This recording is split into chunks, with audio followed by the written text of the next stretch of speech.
أعوذ بالله من الشيطان الرجيم بسم الله الرحمن الرحيم الحمد لله رب العالمين الرحمن الرحيم مالك يوم الدين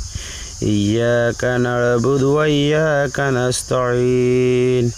اهدنا الصراط المستقيم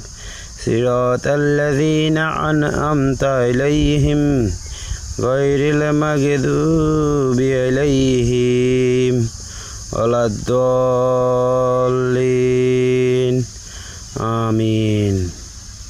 صدق الله العلي العظيم